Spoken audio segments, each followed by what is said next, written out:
Welcome to That Seasonaire podcast. I'm your host Gina. Stick with me as I chat to seasonaires, expats and adventurers across the world sharing their inspiring stories and interesting insights into living and working abroad.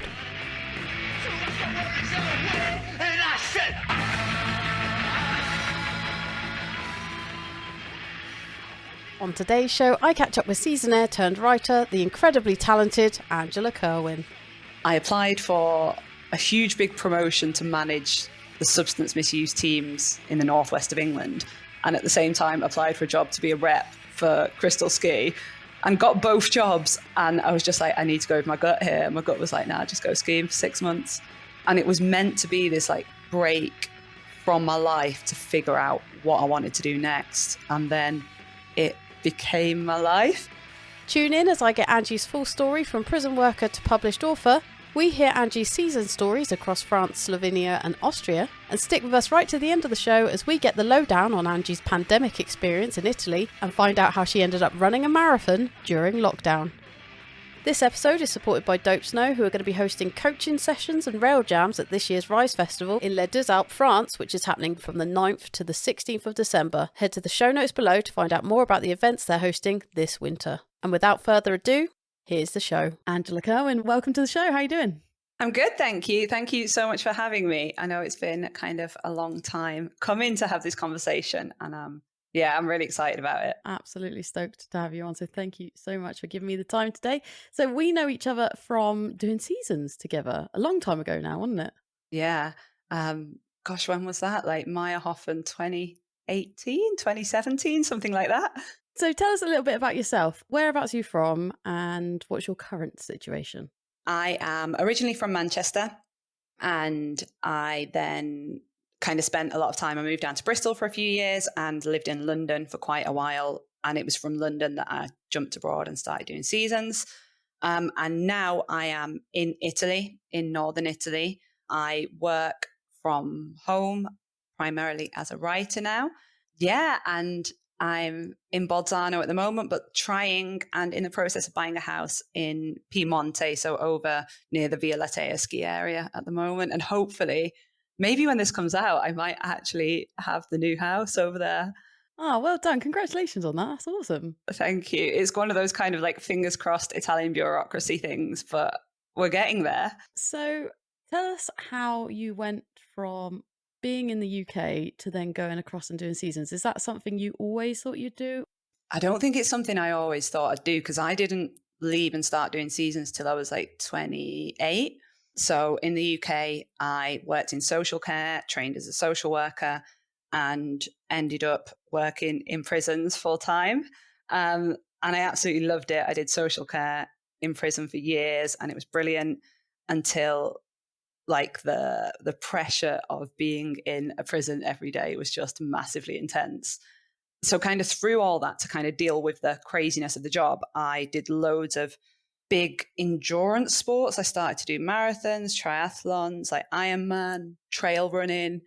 And with that, I was living in London and loving being in London, but kind of found myself like every weekend going up to the Lake District to do a trail marathon or getting into the countryside to do things. And when I kind of realized that the job was becoming too much in the UK, I wanted to kind of just blow up my life. I was like, I'm not happy doing this job that I love. If I don't do this job that I love, like what else can I do? And I applied for a huge big promotion to manage the substance misuse teams in the northwest of England. And at the same time, applied for a job to be a rep for Crystal Ski and got both jobs. And I was just like, I need to go with my gut here. And my gut was like, nah, just go skiing for 6 months. And it was meant to be this like break from my life to figure out what I wanted to do next. And then it became my life. And I think that's like, nearly 6-7 years later, I'm still abroad. So it wasn't ever like, I want to live abroad. It was more like, I want to be in the mountains. I want to be in nature. And I don't know what, I'm allowed to swear, aren't I? I don't know what the fuck I want to do in the UK if the career that I've always loved is now no longer doing it for me. And then stayed out here. The UK never kind of called me back particularly. I mean, like there's things about the UK I absolutely love, and I suppose I'll go into that later. But this is a great life, and I've figured out a way to keep doing it, I hope. So originally, how long did you think you were going to go away for? One winter, one season. I was going to go. And even then, like, I was 28. I didn't really know anyone who'd done this. So I was so like naive. I thought that a season was like a full 6-month season as well. I was like, oh, like, I'll get offered a job and I'll go out in November and do like 6 weeks training, and like the glaciers are open till May, so I'll be out till May.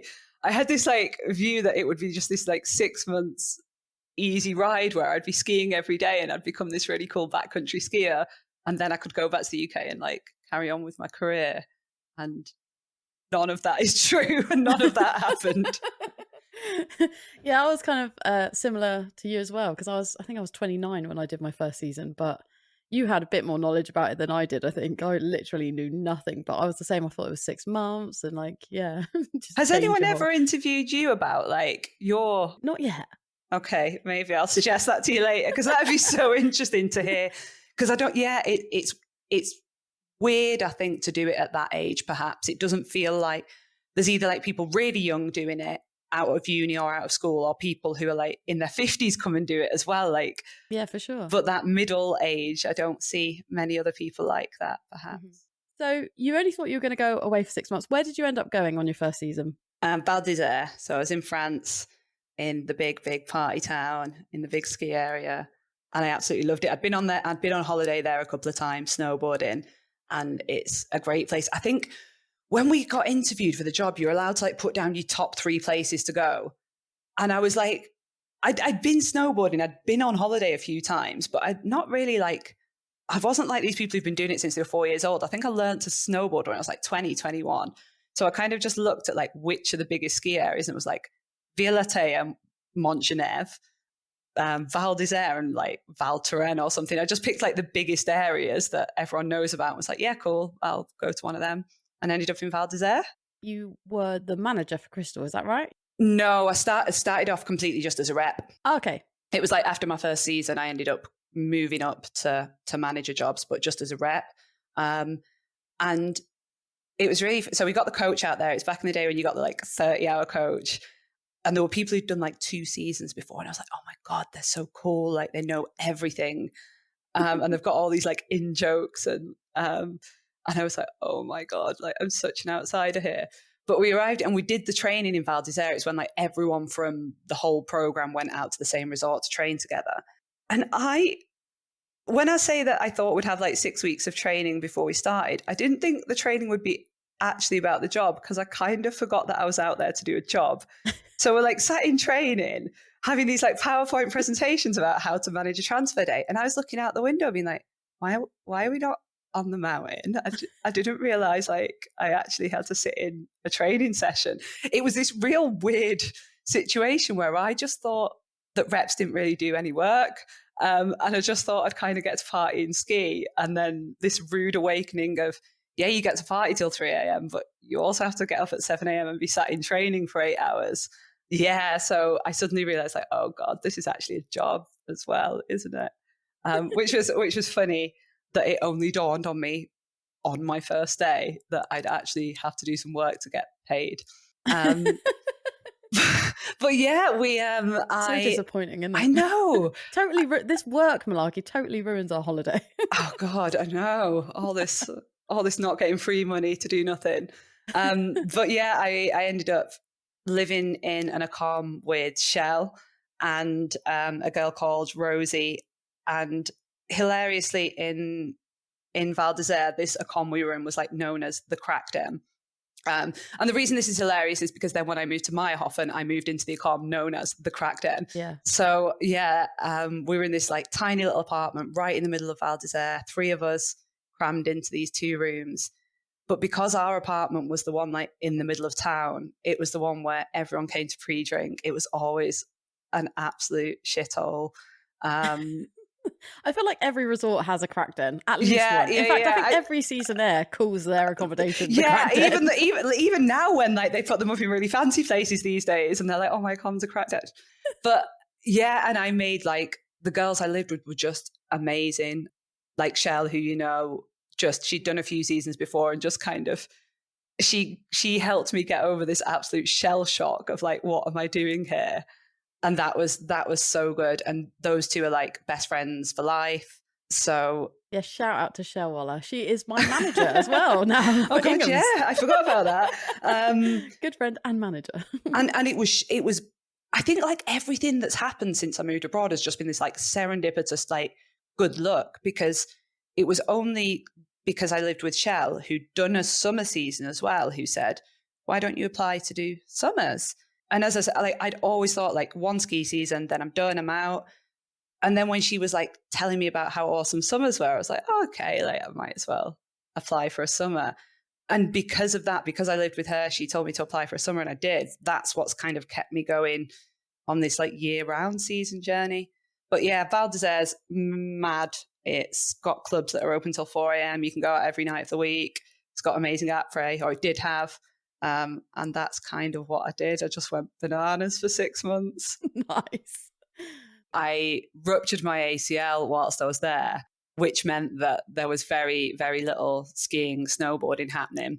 The kind of theme of my seasons is I came out as a snowboarder and decided on every season that I want to learn how to ski. And every season skiing has not really ended well for me, which is what happened here. So the snow didn't come down early in Val d'Isère. It was really icy everywhere. And I just decided like, I'll wait till there's like a really huge dump to get out on my snowboard. I'll use this time to learn to ski. And as someone who had never skied before, maybe going down icy black runs on hired skis was not the best idea. But I mean, it's one of those things you think back to now, because so many people just get sent home or went home if they got injured. Yeah. But I did my ACL and I knew something had gone wrong, but it didn't hurt when I did it. Like I clicked my ski back on and skied home. I just couldn't turn left because my knee wouldn't move. Oh, no. Yeah, and I think because I was new to it, I didn't like it was back in the day where like you get an injury, you go home. So I just kind of just dealt with it, put a knee brace on and kept going. And I think in a way that's why I ended up staying with the company for quite a long time and like progressing to different management levels, because for me, I always want to like get something out of my season or get something out of my life, like have a big goal. And my big goal had been to become this like super cool backcountry skier. And I thought, well, if I can't do that, what else can I focus on? Like what else is in my control? So I was like, oh, I might as well like do my progression to management level. So focused on that instead whilst I was there, and also focused on praying and partying very hard too. So that's how I ended up being kind of promoted, I suppose, because I had the time to spend on that. And had I not got injured, I think perhaps I would have just done one season. It would have like given me what I was after, and that would have been enough. But because I kind of felt like that season was a bit robbed from me because I didn't get to ski enough, I was like, oh, well, just one more then. Just one more. I'll try again. And kept going. Yeah, that's always the way, the just one more syndrome. Yes. So you went on from Val d'Isère, thanks to Shell, influencing you to go for a summer season. Where did you head after that? So I came with Shell to Meyerhofen. I feel, everyone kind of just assumed we were a couple at that point. We're not. Shell is in a loving relationship with Rob. But I just followed her around Europe, really. But it was awesome. So we had Alec Dawson as our boss. Lewis Bork was with us in the team. And it was just the coolest thing I'd ever experienced, Meyerhofen in the summer. Really? Yeah. I thought like, because in the UK, I was so into like trail running. I was so into going into the mountains. And then in Meyerhofen, you can like stand on the high street and just see these like 7 mountains around you and be like, okay, I'm going to climb that one on my day off. I'm going to climb that one. And I thought I'd like climbed big mountains in the UK, but this was like another level of amazingness. Yeah, I'm such a summer season kid. Are you? Yeah. Because I'm rubbish at skiing, aren't I? I'm just rubbish at it. Like, let's be honest. But I'm good at endurantly slogging up a mountain for 8 hours. I'm good at like the slog, and that's what we did. So we kind of got a map of Meyerhofen and looked at, because it's kind of like circled by these huge, big, this ring of like 3,000 meter mountains. And we just picked one off each day off. And we're like, right. And we'll do it like from valley to summit. And it was awesome. It was the best thing I've ever done in my life. That's so cool. Yeah, no, actually, I've heard rumours about you from Shell and Lauren Kelly about your, we're just going for a 3-hour hike and it ends up being 8 or 9 or 10 hours.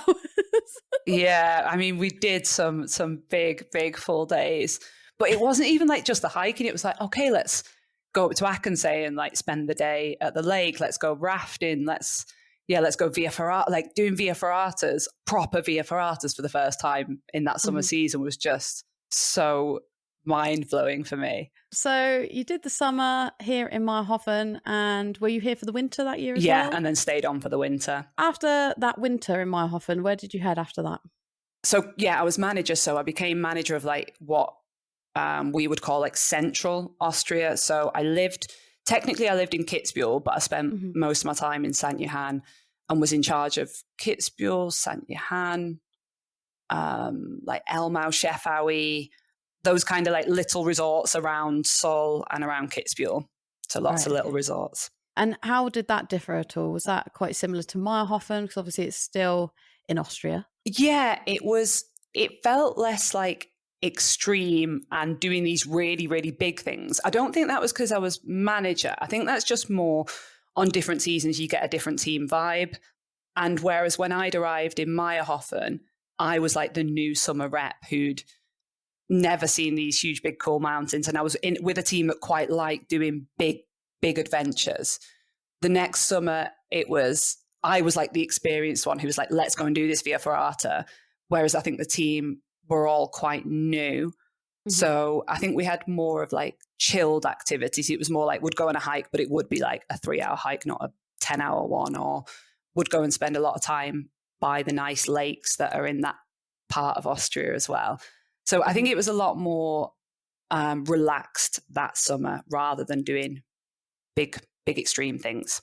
Cool. And you were in the same area for that winter as well? Is that the... Yeah. Right? So yeah, I think I've had this quite nice season thing where I've done like a summer and a winter in the same place. Yeah, nice. So that winter, I know that like you said that you've stopped drinking, but that winter I decided I wasn't going to drink at all for 6 months. And again, I was like, I am going to commit to my skiing. So and because I was in St. Johann, it's a little bit more like a town than a kind of season life place. So I got a gym membership, really trained my muscles around my ACL to strengthen them, and just skied pretty much every day. Even if it was like, I'll go up for like an hour on my own. I really focused on that. Didn't drink for the whole season. Really enjoyed like the sporty side of it rather than the party side of it. And I think that was all I was really going to get out of being there anyway, because it wasn't like a huge party vibe like it had been in France. But then I did my 6 months non-drinking, and I got asked to go up to Obergurgl because their winter goes on for so long. When all my resorts shut down, I went up to Obergurgl for the final 6 weeks, so managing Solden and Obergurgl, and went back to like partying up there, which was amazing. Because, is there a bit more of a party vibe over not there? in Obergurgl. No, Obergurgl's like dead. But for the last 6 weeks of season, there was like Electric Mountain Festival, Gay Snow Week. There was just really good, silly nonsense. And also the ski area there is just gorgeous. For a holiday, for like a week holiday, Obergurgl's like a beautiful place for kind of intermediate level skiers to go. And Solden's just a great ski area. Yeah, I've never been over that way, but I'd like to for sure. I think if you're like into your proper skiing, it's not the best, I don't think. But for me, it was like perfect, like nice piste skiing, having fun, stopping for a drink every now and again. And I just loved it. And there was a great team up there that I got on with really well. And that's 2 of the girls who were in that team then took with me to Slovenia for the summer that I did after that as well. Yeah, so on the information that you sent across, you said you went and did a summer in Slovenia. Is that right? Yeah. Slovenia is just the best place in the world. I didn't want to go up to Obergurgl for this final 6 weeks of the season at first. I was really annoyed that they were going to send me. I just wanted to come to snow bombing and have a party. I didn't want to be a manager for another 6 weeks. And I kind of agreed to it, saying, I'll do it if you let me go to Slovenia for the summer. And they did. And Slovenia's kind of like how I feel about Meyerhofen, but a bit more like on steroids. Like if you get the chance to do a season ever in Slovenia, 100% would recommend it, because it just has a bit of everything for everyone there. Really? Yeah, like the mountains are insane. The Via Ferrata is great. The canyoning, the rafting. I started skydiving whilst I was there. What? Yeah. That's like my absolute obsession. What? Yeah. How did I not know about this? I did it like 3 times. And now, yeah, I really, really want to do like my full skydiving course, because I started doing that in Slovenia and it was just the best thing ever. And Slovenia just like offers all these things whilst having really good food, really good weather. The people are just insanely nice. Oh, yeah. Cool. Is that where Lake Bled is as well? Yeah. Okay. Yeah, because I've heard of that. Apparently it's absolutely amazing. Yeah, so I lived on Lake Bled, and then we had another rep over in Kranjska Gora, which is like more a small village in the mountains. So because I was kind of managing both areas, I had the best of both worlds, where Lake Bled's quite touristy, but then I'd go and visit the rep half an hour down the road in Kranjska Gora and would go and just explore the big mountains and have a great time. So were you just in Slovenia for one summer? Yeah, they've got ski areas there, but they're like tiny, tiny little ones. After Slovenia, then I became an area manager and got pulled over to Italy. And this is all still like crystal tourism? Yeah. I always work for the same company. Yeah, I got pulled over to Italy as area manager and ended up area manager of the Val di Susa, and then some bits of France as well. So like into Chevalier and I never know how to pronounce it. Les Ors. That's not how you pronounce it. To be honest. My French is not the best. So ended up my first time in Italy, and my first time in Italy as the pandemic struck. And this is where I have landed and ended up. When the pandemic hit, so me and my boyfriend, we kind of just assumed it'd be a few weeks. We thought that summer season would happen. We thought that we'd be down on Lake Garda for the summer and that would be that. So we both had COVID when they were doing the mass evacuation, so we couldn't leave anyway. That kind of gave us a couple of weeks thinking time where we like looked at our savings. We're like, okay, can we stay out? Yes, we can. We'll stay out for 6 weeks. Summer season will start in June. It'll be fine. And then life will go on. But obviously the pandemic rolled on for ages. But my boyfriend Ash is English. He can't live anywhere else. So we got residency here because we had work contracts, accommodation, and could claim residency in Italy during the pandemic, whereas there wasn't anywhere else we could move and settle to with all those things in place to get the residency. So you were in Val di Susa, is that right? I know. So I was in Val di Susa. So like Salsi Du is the main ski area there. I was doing my season there. Ash was over in Val d'Aosta, so over in Cervinia, when the pandemic hit. And then we moved. We hadn't seen each other for like 2 months. We were both isolated in our separate houses. And we moved down to Lake Garda for the summer to do our COVID summer down on the lake. When you were in lockdown, you did something interesting. Didn't you do like a marathon or something like that? So yeah. I remember this on Facebook or something. Yeah, it kind of flashes up and I'm like, God, you fucking idiot. Because in quite difficult situations, I can either go bananas and just go off the rails, or I can put in place like serious structure and routine and stay sane. So I had decided like every day I'm going to walk 10,000 steps around my studio apartment. This is what I'm going to do. I'm going to like give myself like an hour of learning Italian, an hour of walking around, and just create this structure in this really weird situation. And it just got more and more each day. And then I did a marathon one day.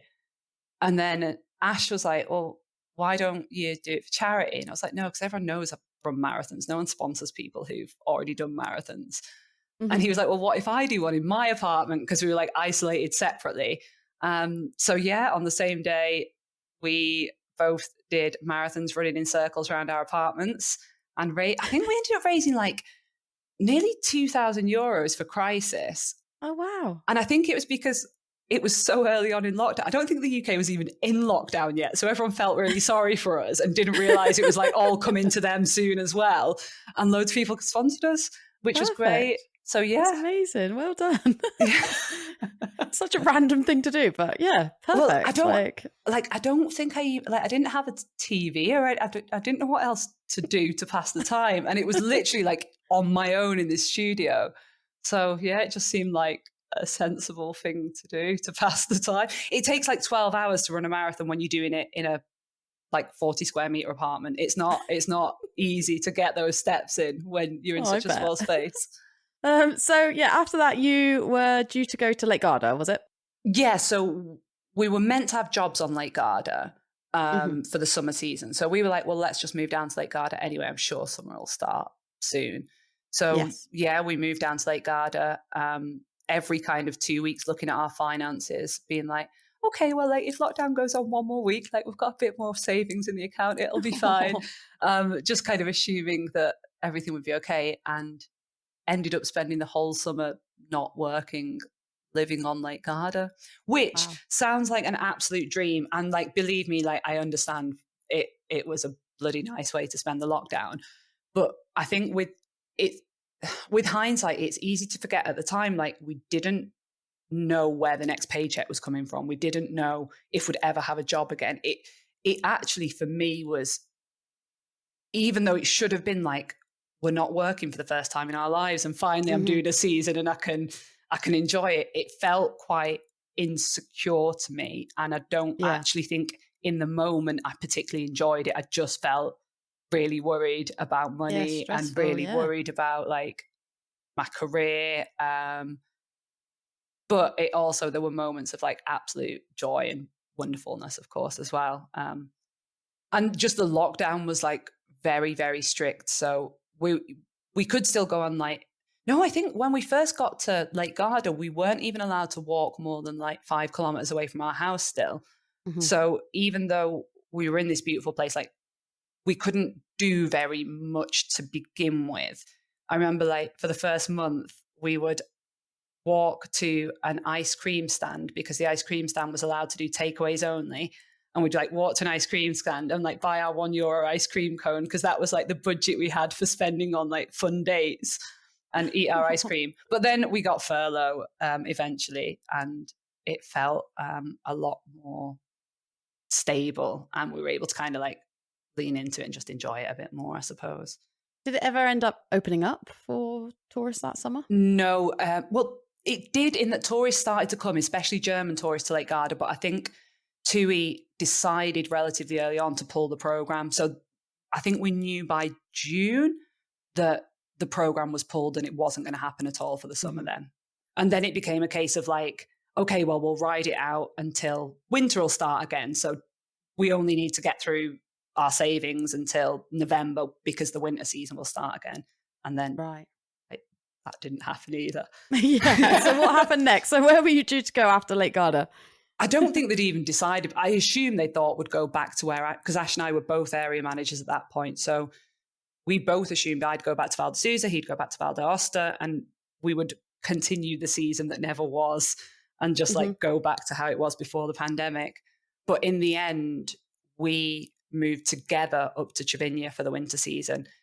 That was your first season in Cervinia, is that right? Yeah, so I'd been over... Cervinia's in Italy as well. Yeah, Cervinia's Italy, just on the border, like underneath the Maton. I'd been over there a couple of times because I'd been visiting Ash over there on his season, but it was my first time like living there, we kind of we knew that he'd be living over there anyway as the area manager, so I just kind of went with him, waiting until the Crystal Ski confirmed that my accommodation in Val d'Souza, and then I'd go off and do my job for the winter. But because the program never opened, there was never an apartment for me over in Val d'Souza anyway. So I just we just stayed together at his place for the winter. Okay. And then you had a nice winter skiing around. No, I didn't. You guys had an amazing, you know what? I think everyone in Austria was like really not embarrassed to tell me, but like was a bit like, oh yeah, we're having a nice time. But they kind of didn't want to tell me because obviously our lifts didn't open. So we were living in a ski resort at 2,100 meters. So it's bloody winter up there. It's not like you can like just go for a walk instead. It's winter up in that ski resort. And the lifts didn't open. So how did you pass the time in the end? This is why I'm like really good at speaking Italian now. Did loads of Italian. Perfect. Went hiking. I mean, like there was the possibility of like hiking as long as you're happy to do it up to your knees in snow. Ash did loads of like snowboarding on a tube and building jumps at the bottom of the ski slopes. They kind of did that. Yeah. And I just did loads of like hiking around the place. And if you hike down the valley, there's like less snow. So you can just like start going down the valley and get the bus home. But because it was a proper ski resort, like the drive down to the valley is like an hour on a bus. So even just to do a food shop took like half a day. Because the supermarket in town didn't bother opening because there were no tourists. So there was like weirdly things to do. So like Thursday's the day it takes a half day to go and do your food shopping.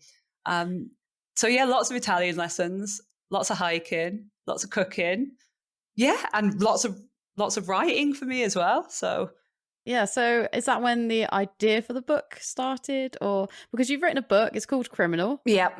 It's out already. It's been out. How long has it been out now? So the hardback came out last year and then the paperback came out 2 weeks ago. No, I wrote what became Criminal, the first draft, on my summer season in Slovenia. Okay. Weirdly. And I think people who worked that season with me have like these memories of me at the airport between rotations at Salzburg Airport. We had like 2-hour breaks and I'd just be sat writing. And because I hadn't drank for the winter before and I wasn't really drinking that season in Slovenia because I was just having too much fun doing sports, it gave me lots of free time to just stay up late and write through the night. So the book got signed with an agent 2 days before we went into COVID lockdown. Okay. And in my mind, I was like, oh my God, this is fine. Like lockdown's happening, but I'm going to be like a super famous writer. And actually, I think COVID threw the whole publishing world into disarray. And that's why it took a couple of years for the book from that point to actually come out. Mm-hmm. But no, I was starting to work on like book number 2, which I just finished last week. Oh, wow. Well done. Yeah, awesome. Yeah. That's exciting. Oh my goodness. So let's finish off your season journey and then let's dive into the books a little bit more. Just like, obviously you don't want to give everything away, but we will go into it so that people who are listening, they might want to buy a copy and we can give them like the overview of what it's all about. But first of all, you're in Trevina, the season doesn't start. Yeah. I was so bored of like moving around and trying to like hope a season would happen that we ended up staying in Trevina for 18 months in total. So we stayed there for 2 winters and 1 summer. In between that, like the world opened back up again. So we went over to Morocco for a month, spent a month over there surfing, which was awesome. But in that time, I decided that I was going to leave Crystal Ski. I was going to leave like working for a travel company. So I made that decision whilst we were surfing in Morocco. But then Ash and I rented our own apartment up in Trevina rather than getting like a staff accom for him. He stayed working for the company. And I went off and did my own thing, my writing. Wonderful. So where did you go after Trevina? So Trevina. And then this is like to where we are now. So house-wise, we ended up getting a house in Bolzano, which is kind of in the city in the middle of the Dolomites, just next to the border in Austria. I went back to the UK for 3 months for work. I had to do like loads and loads of writing work. And promotion-y stuff. And we picked Bolzano. We were trying to actually rent somewhere around Lake Garda for the summer. We were like, let's go and live on Lake Garda. And there was just nothing, like everything's Airbnbs now. And we knew we were looking to start trying to buy a house. So I kind of suggested, why don't we just go and live in a city for a year? We're not ever going to buy a house in a city, but it might be cool to see if we like it and explore the Dolomites a little bit. So yeah, we ended up renting up here. And that's where we are now, on the verge of moving out in the next couple of months back to a ski resort in the mountains, essentially. Amazing. So it's kind of coming full circle anyway. Yeah. So tell us about the book. Tell us about Criminal. So where did the idea come from for the book, and what is it about? Give us your overview of it, because we don't want, like I say, we don't want to give too much away, but tell us a bit about it. So yeah, I left the UK to come and do Seasons because working in prison is fucking horrible. The people are amazing, the job was amazing, but prison itself is horrendous and doesn't help anyone or doesn't solve crime. And I left, like, loads of pretty awful things happened in the few months before I left. There was like lots of death, lots of violence, etc. And I never ever imagined I'd write a book about it. Like, I never set out to become a published author. I just write all the time. I'm one of these people who, like, I journal my feelings. I note things down all the time. And it probably took, so it was probably about 2 years after leaving till I arrived in Slovenia and felt really kind of at peace with myself, was like really enjoying season life, was really relaxed. But suddenly I started to want to, like, get down on paper and, like, process everything I'd experienced in prison. And that's what I did. And I kind of blasted out the first draft in like 3 months, not realizing it was going to be a book. But when it became a book, I started to show it to people, and people's reactions were like, this is really good.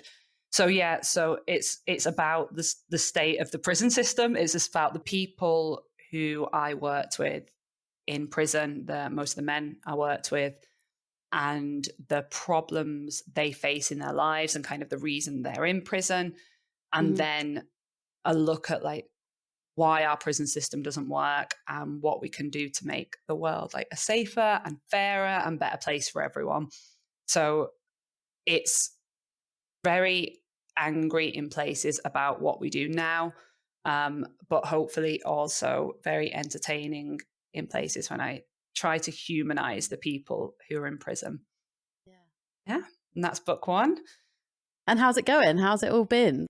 I think, like, when I talk about how naive I was about starting season life, like, I had no idea what happens in publishing. I just kind of thought, yeah, I got this agent, I'd wrote this book, and I was like, oh, it'll be out in 3 months' time, and, like, that's that. And God, things move slowly in publishing. Oh, really? Yeah. So it's kind of like, okay, you've got a book deal, you've got an agent. Okay, after an agent, you have to do more edits. After the edits, you then go out to auction to try and sell your book to publishers. And then I thought, okay, I've got a publisher, my book's going to be out in like 3 months again. Yeah. And it's not, it's like they already have a publishing schedule of all their books, and you have to, like, fit into that. And non-fiction books can only come out at certain times of the year because no one wants to be reading a serious prison-y non-fiction book on the beach in July. And then, like, all the celebrity How books. do they know? I know, right? Loads of people have sent me pictures I would of probably them. do that. Loads of people have sent me pictures of them reading my book on their holidays. So I think it's a lie. And then, like, they don't want, if you're a debut author, they don't want you coming out around Christmas and New Year because that's when all the celebrity ones come out and you'll just get lost. So then it was like 18 months from signing to publication. And yeah, I've been doing loads of interviews. I've been giving loads of talks, meeting loads of people around the book. And it's been awesome. I think when I left prison, I had, like, really kind of lost my faith in the system and just was feeling, like, really negative about, I want the world to be a better place and it's never going to be, and no one cares. And actually, in, like, the publication of the book, all I've seen is just the world is full of, like, awesome people trying to make the world a better place who are just working their asses off to do it. And it's just kind of really re-inspired me. And now I'm trying to figure out ways of, without having to go back frontline working in the UK, because I want my life to be over here, how do I balance being over here with being as helpful and useful as possible to this kind of campaign for reform and change?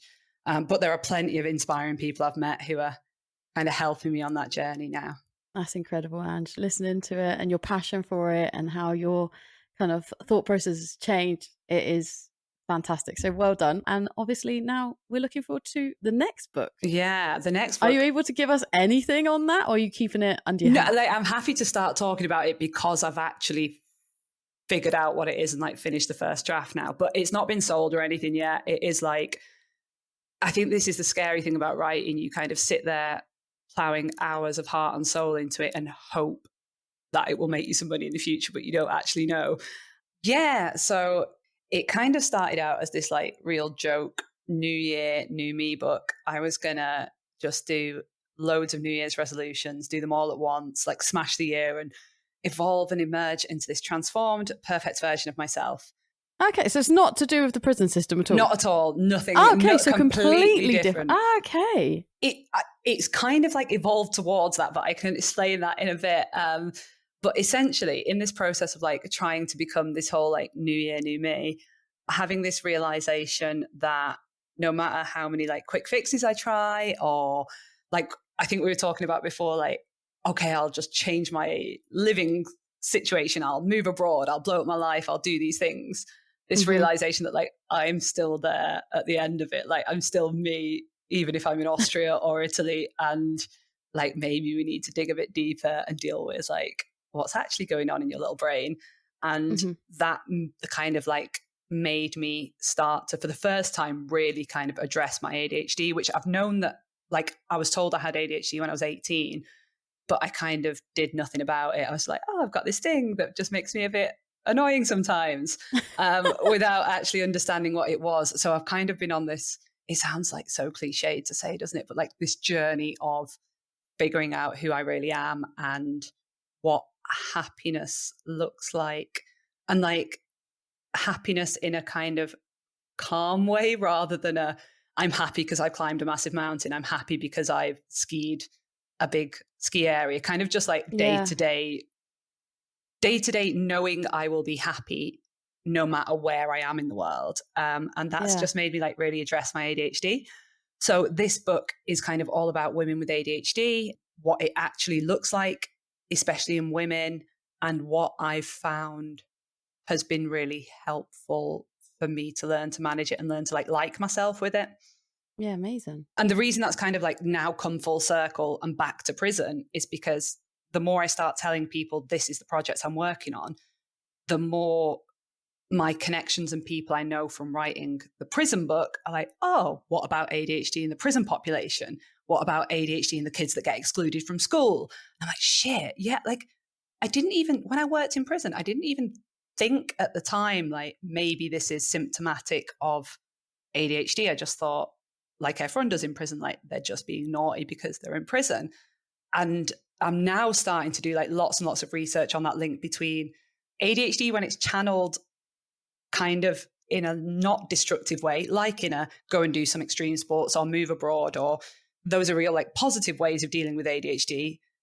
But on the other hand, it can also be, okay, where do I seek my dopamine hit from? Do I seek that from doing crime and getting into trouble and ending up in prison? So it's kind of, come full circle with the two books. And now I'm really looking at writing stuff in that context as well. Do I feel a third book coming on? Yeah. Then? I'm so, I mean, one of the joys of ADHD is it just gives you this like boundless energy for things you actually enjoy.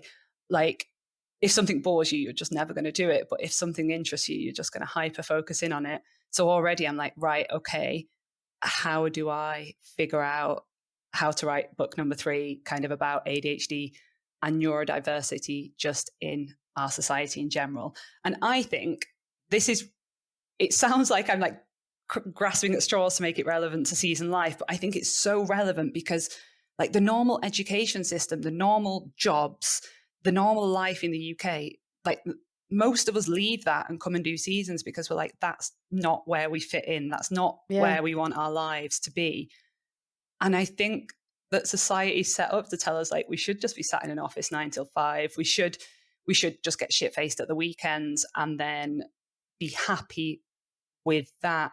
And I think lots of us who've moved abroad are like, that's not doing it for me. I can't be my authentic self in that kind of life. So I think there's like lots of crossover with this like ADHD. Definitely. And working in a job and living a life where you're not necessarily doing what's expected of you. Yeah, it all seems to be a little bit interlinked, especially with like these different lifestyles and things like that. So, and I think a lot of it is, I'm not trying to say like we're all a bunch of criminals who do seasons or we're like criminals in the making, but waiting to happen. I know, but this kind of thing of that life that we're told we should have, that kind of marriage, kids, mortgage, it just looks quite, I don't know. I don't mean like it's boring, because I think for some people that's an amazing life. But I think I'll talk about like for me, I looked at that and was like, I do not want that. And I think maybe people who commit crimes are like, well, why would, like, I don't want that. So I'll do something else. And thankfully for me, like, the option was go and work abroad. Like, that was an option available to me. And I felt that that was a possibility. And that's because of lots of my privilege. And for other people, when that isn't an option, they're like, well, how else do I opt out of this system I don't want to be part of? And sometimes that involves being naughty. It's really interesting. Really interesting. Well, I'm looking forward to those upcoming books as well. Yeah, fingers crossed. I haven't read Criminal yet. I need to get on that. Everyone keeps recommending books to me at the minute, and I'm like, I need to make time to read. Yeah. Because like, I love it. I love reading, but it's one of those things you kind of put on the back burner, isn't it? When you've got so many other things that you're trying to get done. But it's something that I think is really useful from a creativity point of view anyway. So definitely from a creativity point of view. But I find, and this was part of this like ADHD book research, that my brain, I don't know if it's after the pandemic or just social media in general, like my brain cannot, the thought of sitting and focusing on reading a book is quite stressful, to think like, oh, I'm just going to sit quiet. And that, like, I'm a writer. This is my job. And when I get into it, I'm like, okay, I'm in the routine of it. But same. There's plenty of times when I'm like, I haven't got the bandwidth to like focus. So I'll just listen to a podcast instead. I'll read some like short articles.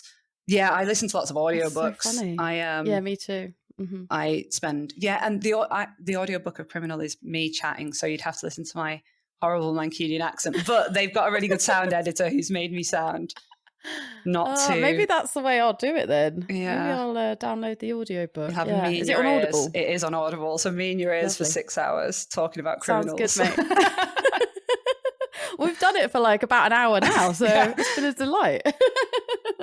But that sounds super interesting. And I'm the same with trying to spend time and figure out when I've got the bandwidth for doing A, reading, and B, editing podcasts. Yeah. You know, like, it's weird how you kind of tell yourself, I haven't got time to do it. I haven't got the concentration to do it at the moment. But every time I either pick a book up or start the editing process or whatever it is that I've got to do, I start enjoying it. But it's just like that initial making yourself do it thing, isn't it? So, yeah. So we've covered the second book, and the third. So we'll go on to the questions now. Okay, if that's all right with you. Absolutely. Okay, so if someone was only planning to do one season, where would you recommend them to go and why? So, as I said, like, I'm a complete summer seasonaire, summer lover. Probably Slovenia for just all round. It's a bit of everything. Like, if you're really into a sport or really into a specific activity, I'd always say, like, go where you can do that the best. So, like, if you're into mountain biking, like, go to Morzine, or if you're into skiing, like, go to a really good ski area. But I think Slovenia, for one season to kind of dip your toe into everything season lifey, it's just the best place in the world for it. Yeah. Amazing. Yeah. I can tell the love from your expression and from the tone of your voice. I love it. So you've only worked for TUI, right, on your season? Yeah. So my next question was going to be, what's your best job and worst job and why? But maybe we can change it a little bit to what's the best and worst things you've had to do in your job? I think job-wise, this is one, I think being a resort manager was like the best fit. I feel like that gave me, like, I felt like I'd like progressed a bit in my career. So I wasn't feeling all the dent to the ego of like leaving the UK as a 28-year-old and having to tell people that I was a rep, because I think everyone back home has that view of a rep that I had when I first came out, that like you do no work, whereas actually you work your ass off. But being a resort manager was super fun. I like working with people. I like helping people get better at their jobs. I think, I think that maybe there's a case to say, actually don't progress too far in your career, just appreciate it. Because then going up from rep to resort manager, you do get more responsibilities. Going up from that to area manager, you end up kind of taking on the responsibility that you literally tried to escape in the UK. And I think I did that for this sense of ego, this like, I should be doing better in my career. Whereas actually, if I'd have been like, but what do you enjoy doing? That staying at a resort manager level is just dead fun. Yeah. So I suppose it's not saying which was the best and worst job, but just kind of a note of caution to people that you don't need to try and progress in your career just because that's what you think you should be doing. Because that's like the reason we left the UK in the first place, because we don't want to do what everyone tells us we should be doing. Yeah, for sure. I think I know the answer to the next few, but we'll go for it anyway. Okay. What's the best place you've ever visited and why? In seasons or in life in general? Well, I think in seasons you're going to say Slovenia. But maybe I'd be different. No, but okay. You do you. Whatever, you can tell me both, either or. Even though I say like everyone should do a season in Slovenia and I'm completely in love with it, I think that Meyerhofen is actually like one of my favorite places in the world for this. This might answer like another question you might ask, but it really kind of feels like home. Mm-hmm. And that's because like I've got proper mates there. I think there is just such a nice vibe to the place where I'm like, as I'm like driving down the valley and you see like Tristan in front of you, the big mountain, like this feels like home. I can feel like I'm myself here. Yeah. Amazing. Yeah, I kind of had that with Lake Garda actually. Do you? I do. I have it. So I guess I kind of have two places that feel like home, because Meyerhofen is now my home. I think I consider it more my home than the UK. Yeah. So then my other home, my second home, I consider Lake Garda, and I had that when I a few years ago. No, I think it was only last year when it opened up after the pandemic, and I was able to actually go there. I remember driving in and seeing the Sirmione sign. Home. Like it really felt like that. Yeah. So I get what you mean. Yeah. Awesome. So yeah, we've answered that question. We'll skip over that later. And we've already done this one too. What do you prefer, winter seasons or summer seasons? I'm just not a very good skier, and I think or a snowboarder anymore. I think the reason I like summer is because no matter which team you're in or like the skill set of the team, the activities you can do push everyone out of their comfort zone, no matter how good everyone is. So I suppose I'm trying to say, if you go on a big team ski day, if like I'm not very confident skiing, I've still got to get down the same mountain as you, who's a great skier. Whereas if we go climbing, okay, you can do your really difficult technical climbing route. I can still be there doing it with you, and I can do the one that pushes me out of my comfort zone a little bit. So yeah, I think the activities you can do in summer, I prefer. Awesome. And where's your favourite place to ski / snowboard? I think Salden. I think I really like Salden. I think it's a beautiful big ski area, big nice wide runs. Great après there as well. Salden's gorgeous. Would recommend for a couple of days. In your opinion, what is the best thing about season life or being a seasonaire in general? Getting to do stuff like I now take for granted things that are just out of this world. And sometimes you kind of only realize it when people come and visit you now, and they're like, oh my God, like you can see the Dolomites from the end of my street in where I live now. And I'm like, yeah, it's just the mountains. I went back to the UK in April for a wedding, and we drove across the Yorkshire moors, and it was this like really beautiful day. And I was like, oh my God, the Yorkshire moors are beautiful. Right? And everyone else was like, what? It's just the moors, mate. And like, I think like I've started to be like that about here, which is really sad. And I need to like constantly remind myself, like, look at smell the roses every day, like look up at where you live. For sure. That happened to me. I went back to Yeovil, big up the Yeovil. I went back there the other day, and I went to Ham Hill, and I went to just these random local places, and I was like, wow, you can see for miles. It's amazing. Yeah, like there's a horizon in the UK, right? Whereas here there's always a mountain in the way. And you're like, and you look at a mountain, and I remember walking along the path here once along the river in Meyerhofen, and stopping with a group of friends and being like, oh, should we stop here? Or nah, the view's better down there a little bit. And you're like, fuck's sake, we're looking at these amazing mountains and we're like picky about where we're going to sit. It's ridiculous. So we are incredibly lucky, but it just depends where you are, isn't it? Like, you kind of appreciate it when you go home as well. So. But like even this Saturday, we were like umming and ahhing because the weather was meant to be a bit bad, and we're like, what should we do? And we ended up just going to the local lake instead of to like Lake Garda, and then just going climbing all evening. And I'm like, this is another world. And conversations like this, I think, are so nice because they remind you of that. And I think when you get stuck down in the like, oh God, I'm like sat working from home writing for 10 hours a day, or like, oh, I'm trying to deal with the Italian bureaucracy to buy a house. You can forget why you're here in the first place. Yeah. Yeah, it's absolutely amazing. And we're incredibly lucky to be in the places we are. But I was pretty glad when I went home back to the UK and was able to look at those places with a different perspective. Because, of course, it's amazing here. And some people never get to see this. But then when I went home, I was like, oh, wow. Like, I never appreciated it there. I never appreciated those beautiful places in the UK. I'm glad to have this new perspective on it anyway. No, that is so good because I have this dream. So I cycled Land's End to John O'Groats, and it was probably one of the most beautiful things I ever did, like seeing the Scottish Highlands. I was like, oh my God.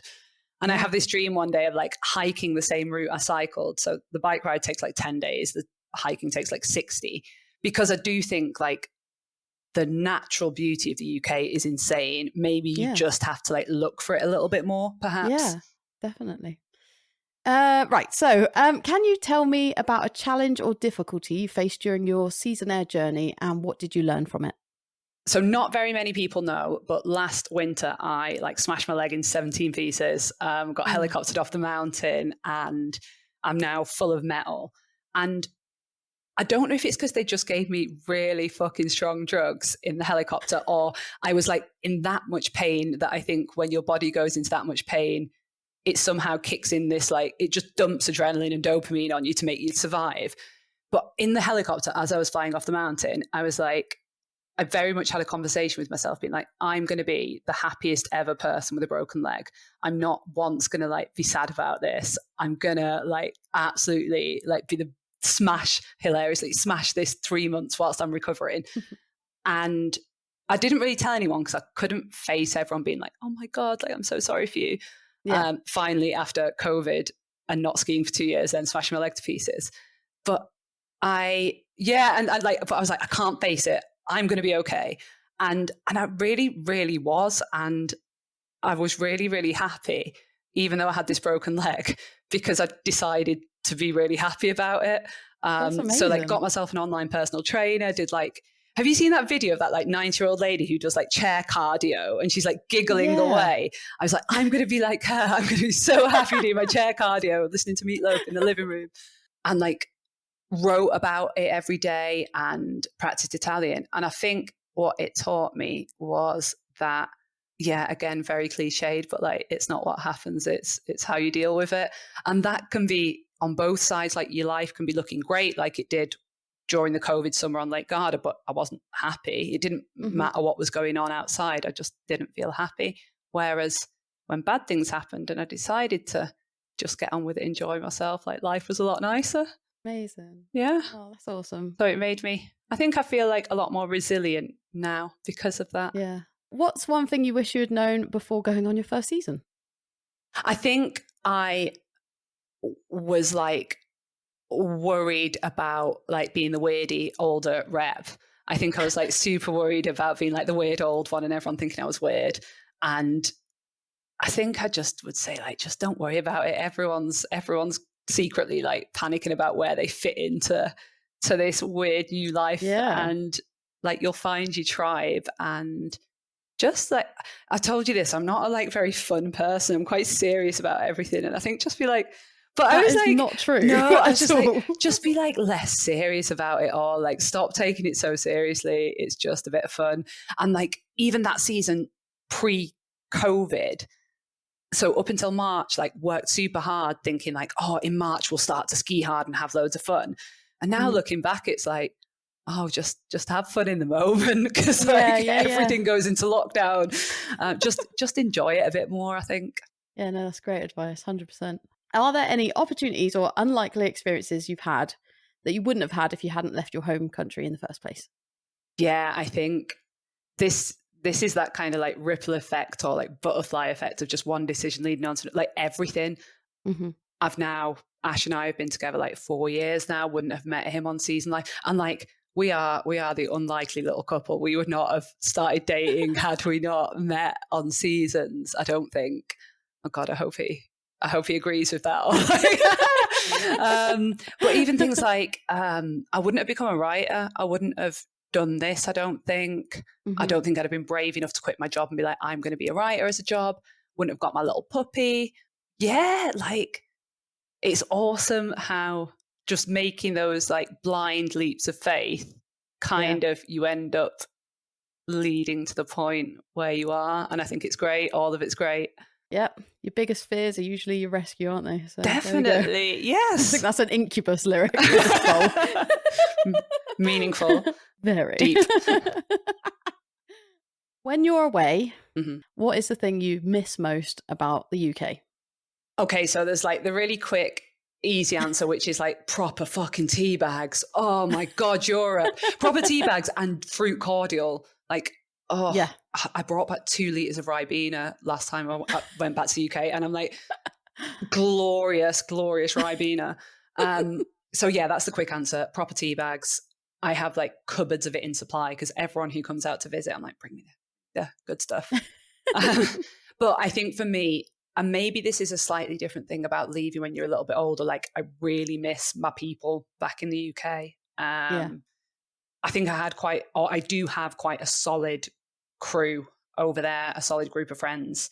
And I never feel like I'm giving them enough time. Like they're all having babies now. And that is like, yeah, I wish I could kind of transport them all over here, which is one of the reasons why we're really trying to buy this house over here that's got space for people to come out to. And it was really important to buy somewhere that's close to an international airport, like just make it as easy as I can for these people to just come and hang out with me. Totally. Because I really miss my people.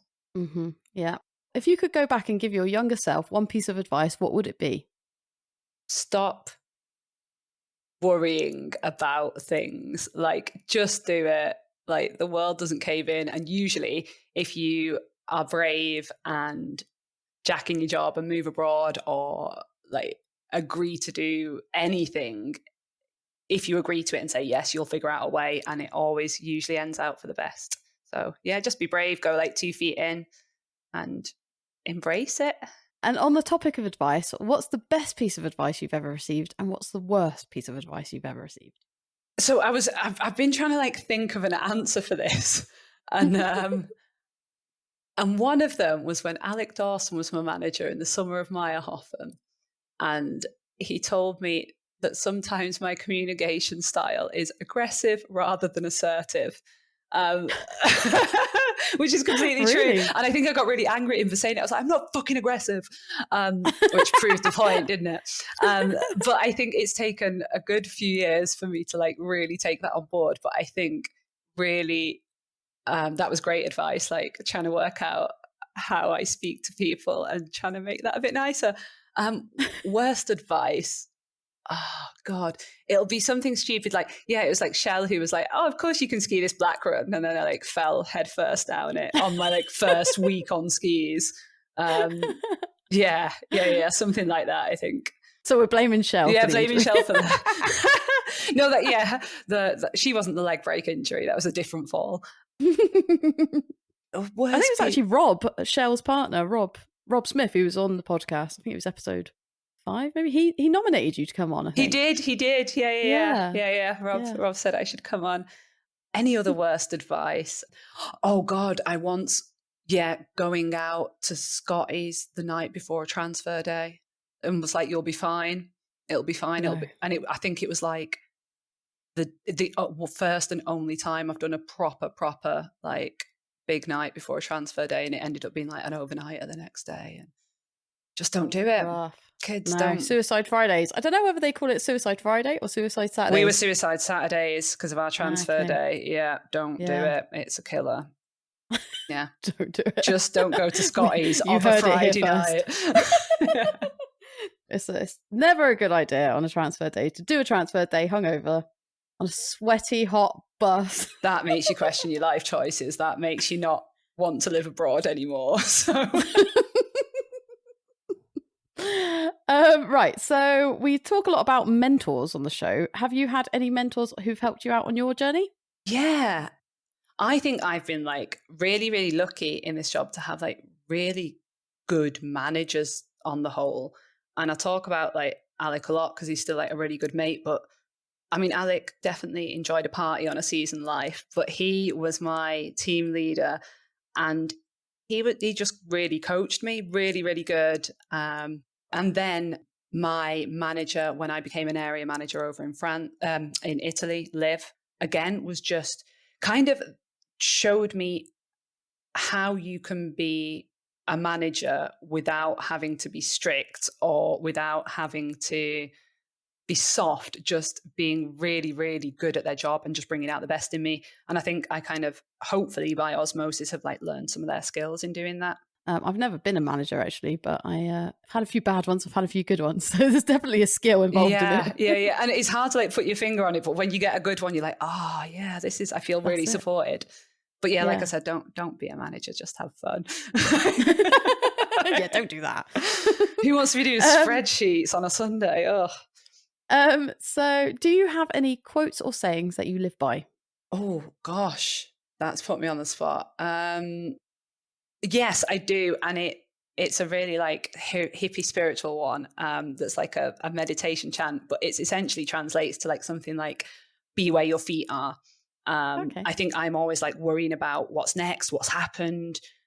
And this is where it's like, learn to appreciate where you are, like be where your feet are, just be in the moment a little bit more. Awesome. You're a writer, of course, and a creative person. Do you have any books or movies, podcasts or publications that you can recommend to our listeners, which have helped you on your path? Yeah, this is a bit of a rogue one, but there's a really cool book called The Moth and the Mountain. And it's about this guy who after World War II, so it's a true story, who decided he was going to learn to fly a plane, a gypsy moth plane, and he was going to crash it into the side of Everest and then climb up to the top of Everest. And this was all like before anyone had climbed Everest. Wow. And he's just this like mad eccentric who can't fly a plane, has never hiked a mountain, but decides he's going to do this thing. And I love it. And this book's the best thing ever. And it's really inspiring in that very like follow your dreams, even if they're weird kind of way. I mean, it all ends in like terrible tragedy, but the story itself is very inspiring. I mean, he didn't get to the top, did he? But it's, I find that like super, super inspiring.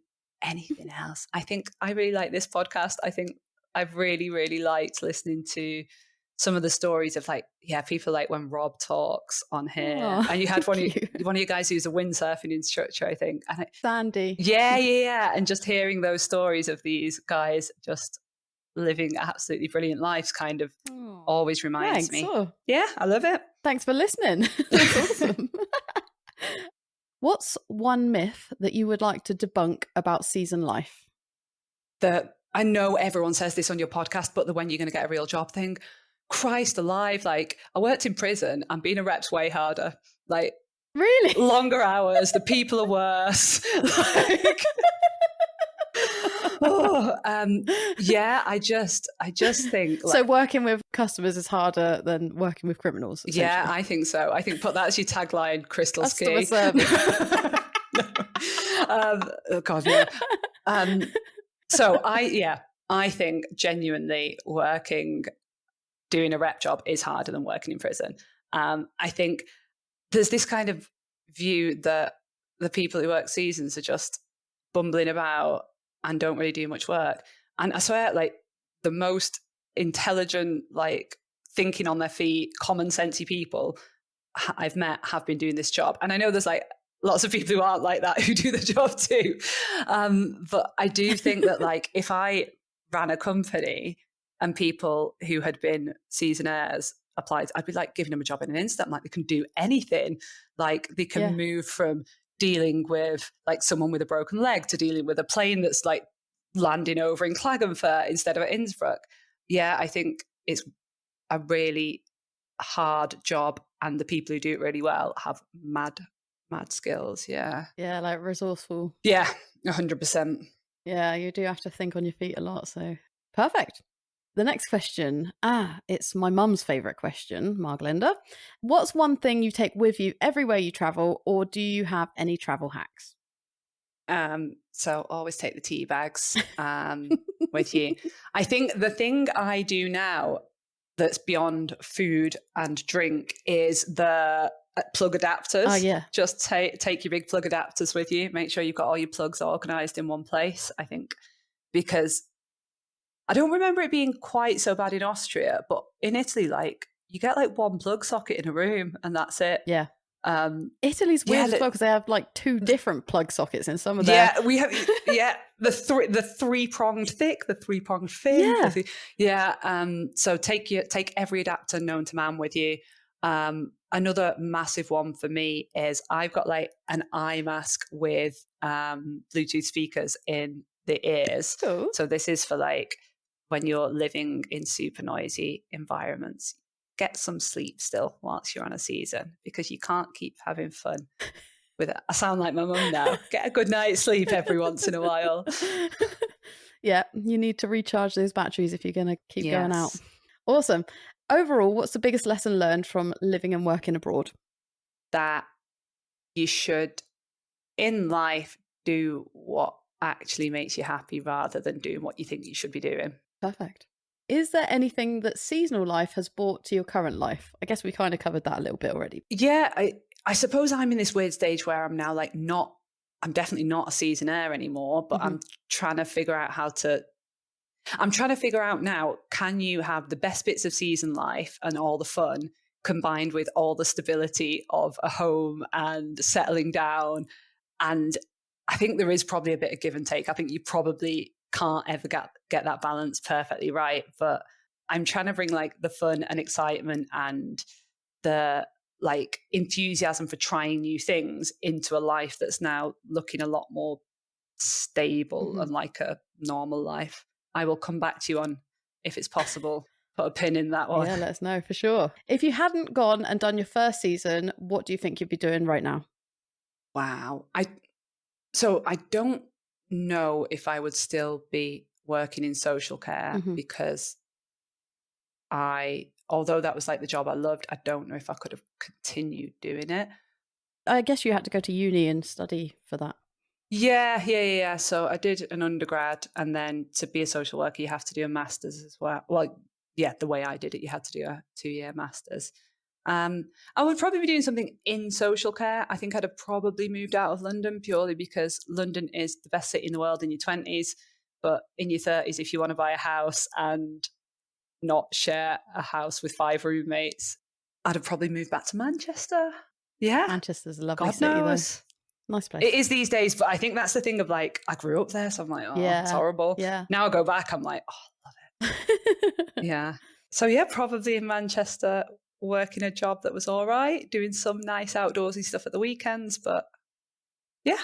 Is there anyone you'd like to nominate to come on and have a chat with me?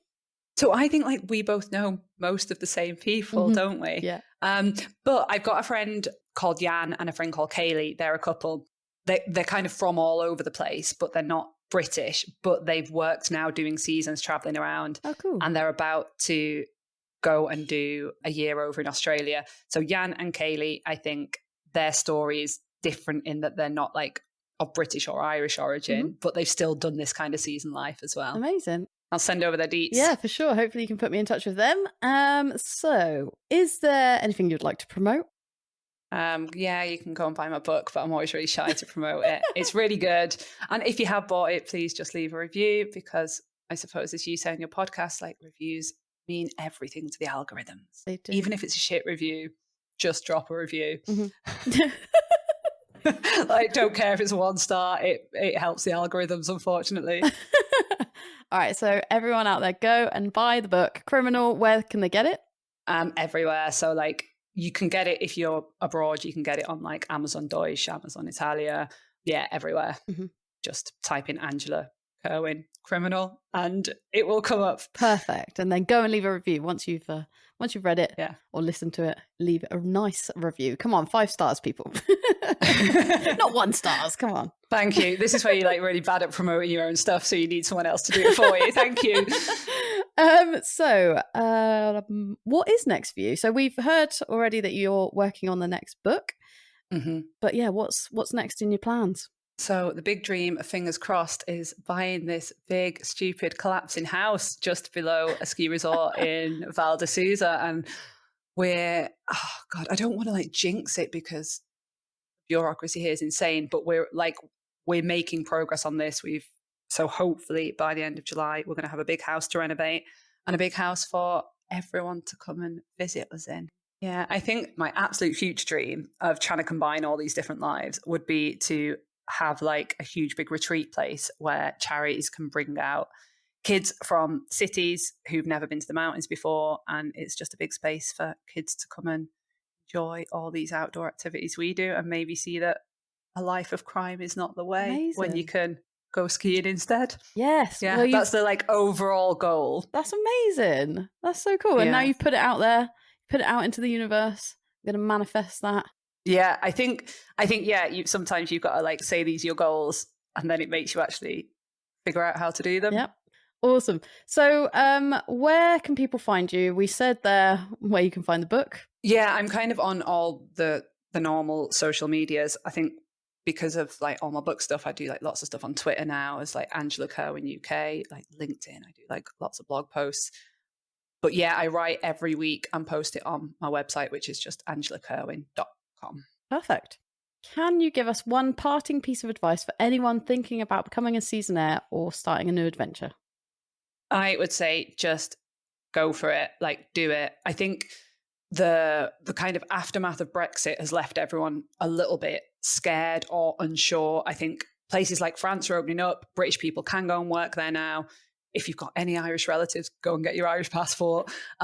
Just Italy, still you can't work here yet, but I think things are going to get easier over the next couple of years, and just go and do it because it's amazing. You won't regret it. Even if it is like one season, even if it is a month away, just go explore the world because it's amazing out here. Well, Angie, we have covered all the questions. This has been so much fun to catch up. Not only to catch up, but I feel like I could talk to you for like several hours longer.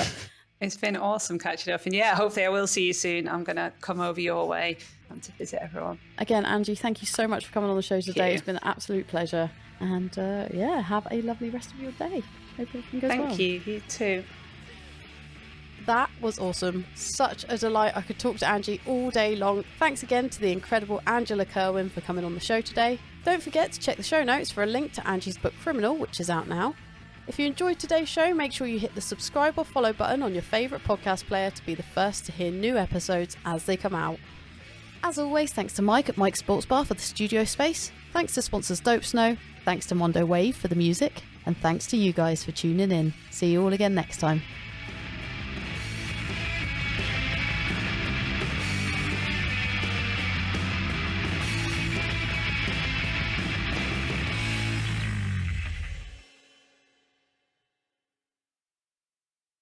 Not planning to go back, are you? I know. No, God, yeah, let's cut that bit. Don't put that in your tagline, Crystal Ski. I didn't mean it. I think